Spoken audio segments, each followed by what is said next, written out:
putaran kedua, kita masuk di grup F ya. Bersama Irak, Vietnam, Filipina. Apakah mungkin kita akan melakoni kemudian ada FIFA Match Day, Bang? Dengan tim-tim besar gitu, Bang.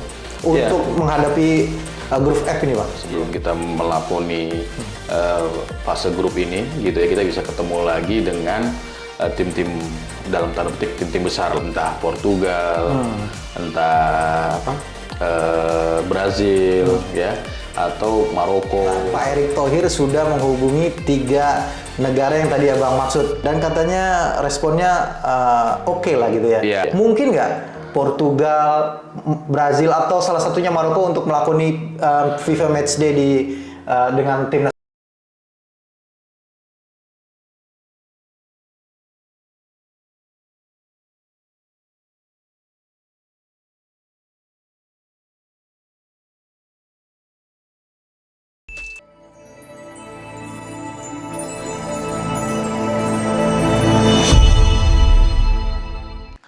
Assalamualaikum warahmatullahi wabarakatuh.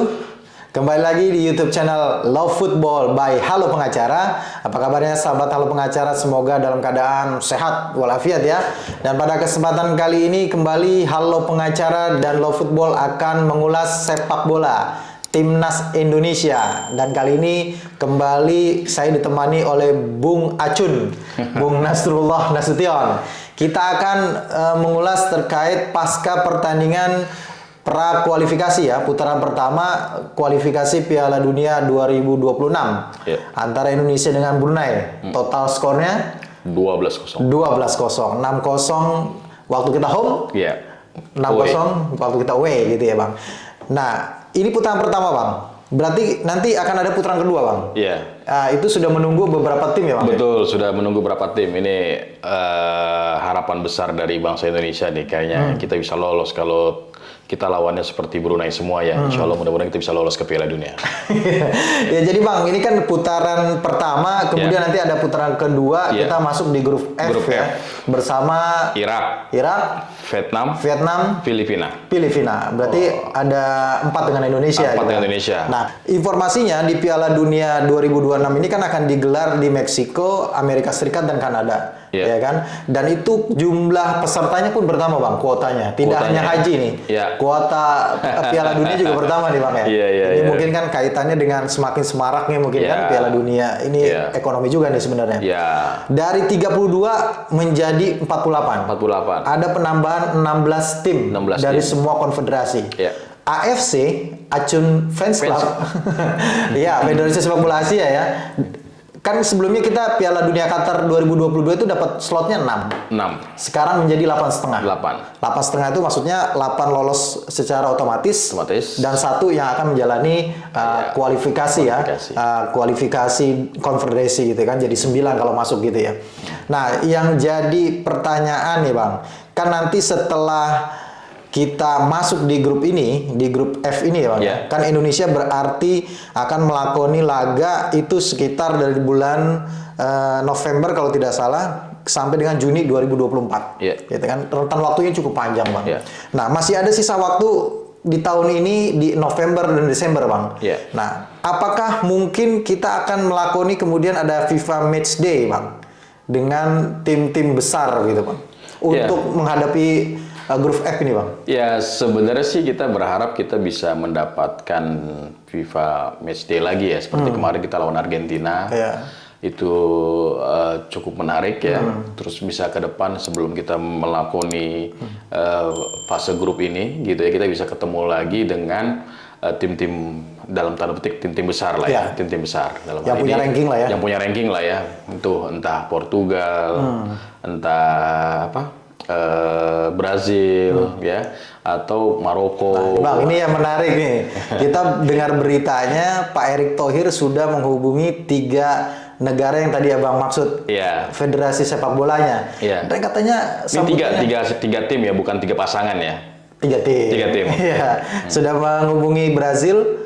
Tadi Abang bilang Portugal dan Maroko. Dan katanya responnya oke lah gitu ya. Cuma kan kalau tahun ini katanya itu masih ada prakualifikasi nih, bukan prakualifikasi lah ya, Piala Dunia di masing-masing negara gitu, Pak.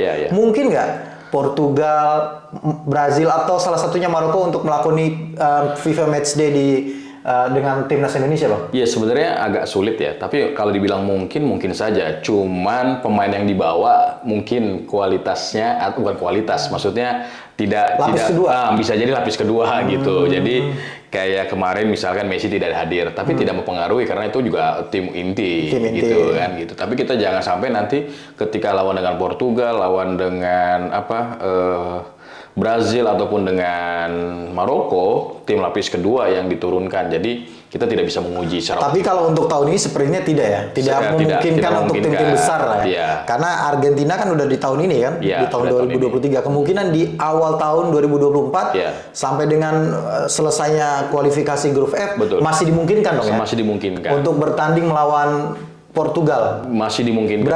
Brazil. Oh, ini tim-tim besar ya? Tim-tim besar.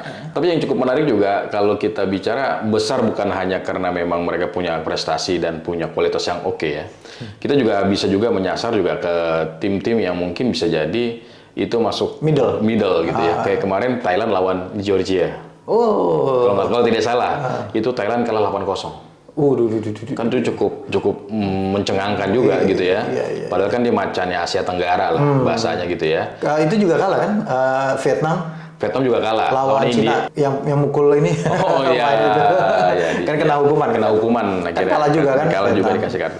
Jadi memang bukan hanya bicara besar secara ininya, tapi memang teknik yang mereka terapkan dan tim yang mereka turunkan adalah tim-tim inti. Nah, Bang, ini kan dari tiga tim besar ini, Bang. Katakanlah Portugal ya. Akhirnya mau jadi ke Indonesia dan karena belum pernah kan ya. Kan kalau Amerika Latin sudah lah.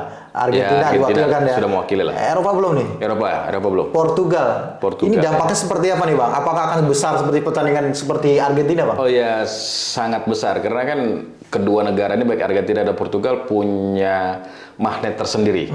Ya, baik secara negara maupun secara pemainnya.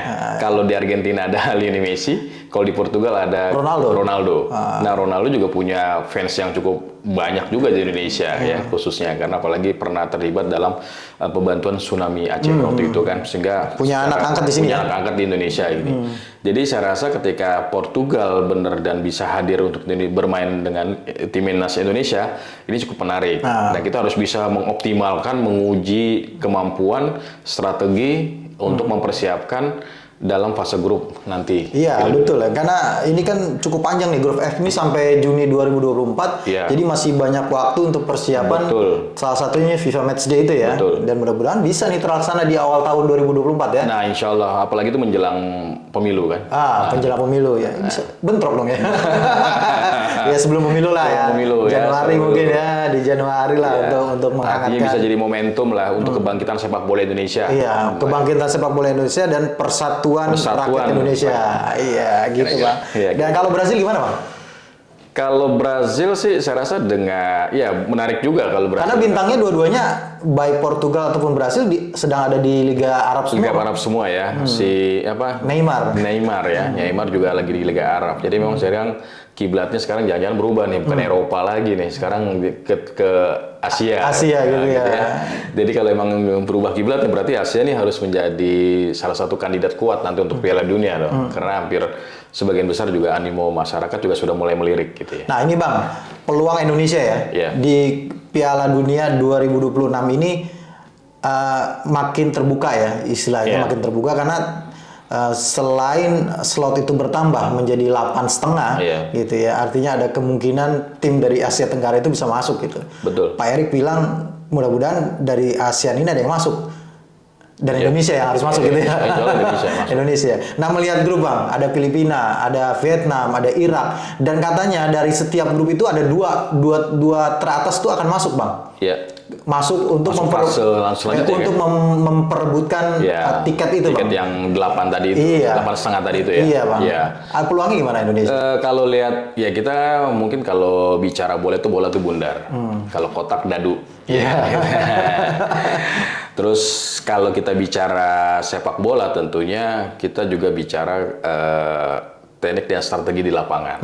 Dan bisa kita lihat juga kalau bicara ranking ya kita bisa dibilang kalau bicara dengan ada Filipina ya kita masih mungkin agak lebih bagus gitu ya. Tapi tidak untuk kemungkinan namanya ini waktu cukup lama, pembenahan juga cukup memungkinkan untuk perbaikan ya kan. Di samping itu juga kita bisa melakukan beberapa hal yang mungkin perlu diperlukan dalam perbaikan-perbaikan dalam tim. Untuk lolos sangat besar. Nah, persoalannya bagaimana menjaga peluang itu tetap ada. Nah, yang perlu diingatkan kalau kita sering lihat dalam setiap pertandingan itu kan mentalitas dan kondisi fisik ya. Ya ini sering kali menjadi kendala. Kayak kemarin kita ketika dengan Brunei berapa banyak peluang emas yang apa namanya ya, yang terbuang gitu ya, dan finishing dalam apa namanya hasil akhir itu juga agak kurang. Beberapa yang terbuang percuma, bahwa itu sudah sangat di depan gawang gitu ya, tapi akhirnya terbuang. Tapi lagi-lagi inilah sepak bola gitu ya. Pelatih Sintayong juga kan mengakui bahwa salah satu kelemahan dia menyebut nama Ramadan Sananta juga dia tidak bisa bermain 90 menit misalkan.